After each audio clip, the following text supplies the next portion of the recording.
We live in a movement epidemic.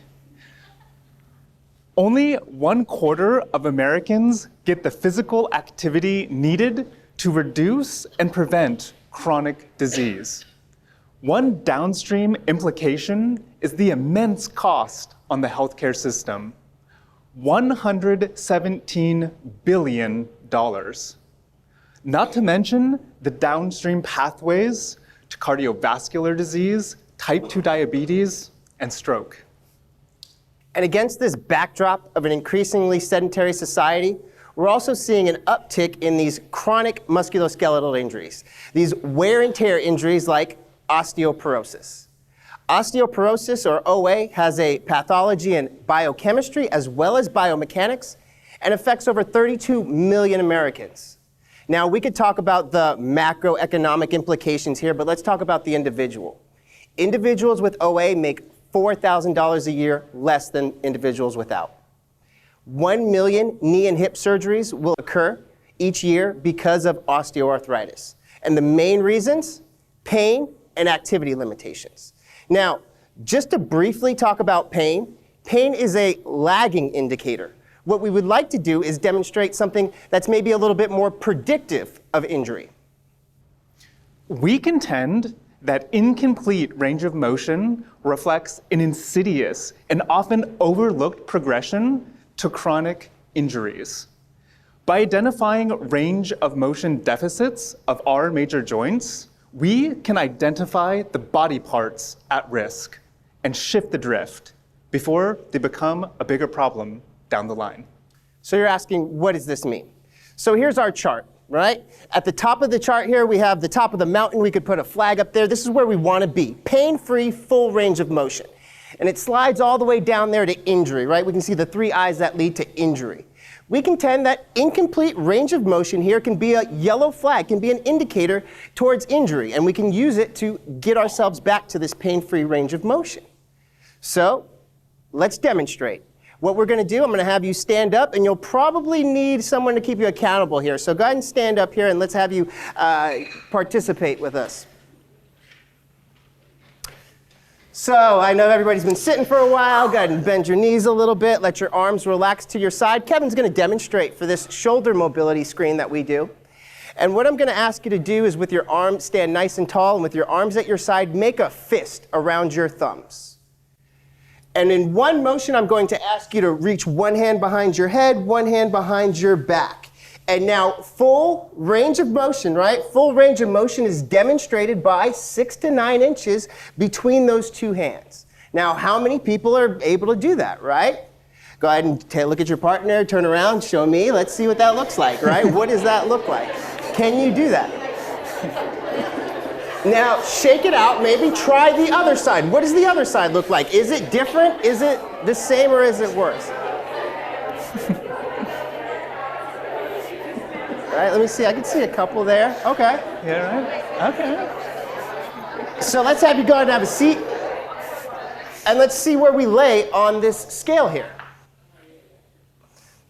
So, truthfully, how many people can say they sit at the top of the mountain? Pain-free, full range of motion, both sides, right? 6 to 9 inches. And I can see a smattering of hands, maybe a little bit more than a handful here. Well, how many people demonstrated some of this incomplete range of motion? Maybe a little bit of asymmetry from one side to the other, but not significant pain. Yeah, and so some of us fall in there, yeah. And how many of you felt a little bit of pain or discomfort? Anyone out there? For those of you who did experience that, it's called an instance of pain. And at this phase, it may not adversely impact the day-to-day activities of your life, and you may not even need to consult with a movement specialist, like a doctor of physical therapy.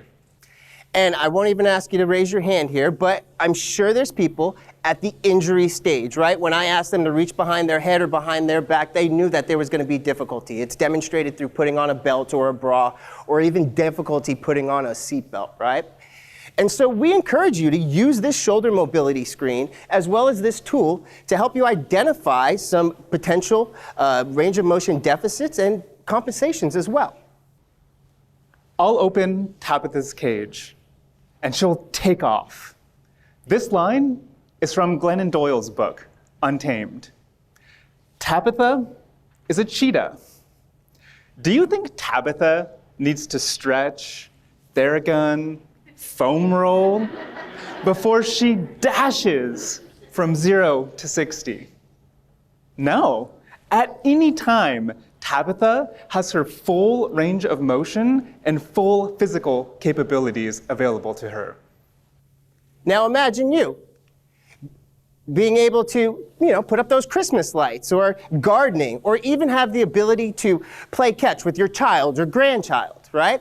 We all had that mobility once, and somewhere between childhood and adulthood, we lost that innate mobility, sometimes without our even noticing.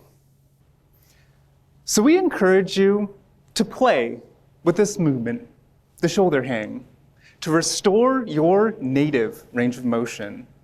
Not only is this a way for us to reduce stress, but it's also a way to stretch out our shoulders and even lower back and spine. As we shift our attention to how we move and the quality of that movement, it represents not only a way for us to begin living, because we are attuned to our motion, like Tabitha, freed from her cage, darting down the savannah. Now, I'm sure that we've looked at the upper extremity. I'm sure that you're interested in the lower extremity as well. So, let me ask you, when was the last time you got into a squat? Now, I don't mean like those chairs are pretty low, the toilets are a little bit low over there in the halls there.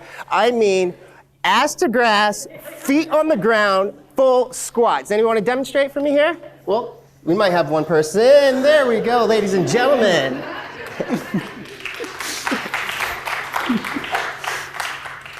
Now, long before the squat was an exercise, it was a movement. And in fact, it represents a developmental movement milestone for toddlers. And this is often demonstrated at 12 months of age. In fact, squatting demonstrates the best biomechanical way to pick up that Amazon box or take up that suitcase and put it in the overhead bin, right? And somewhere between that childhood and adulthood, we have lost that natural mobility to safely complete that squat. And often, limitations of the hips, knees, and particularly our ankles lead us to compensate, seeking movement solutions that obtain range of motion from our lower back. And over time, the tissues involved can become irritated from the constant and unvarying stress placed upon them.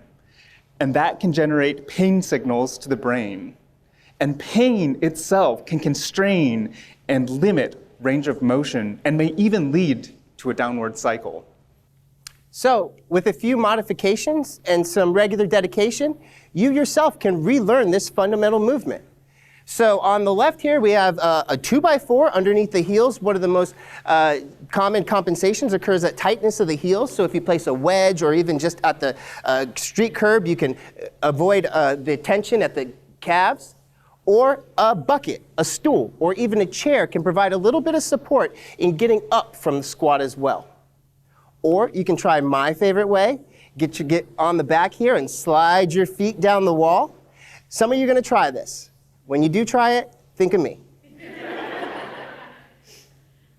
Now, everyone is an expert in knowing your own bodies. No one knows better than you how you uniquely navigate the daily tasks of life.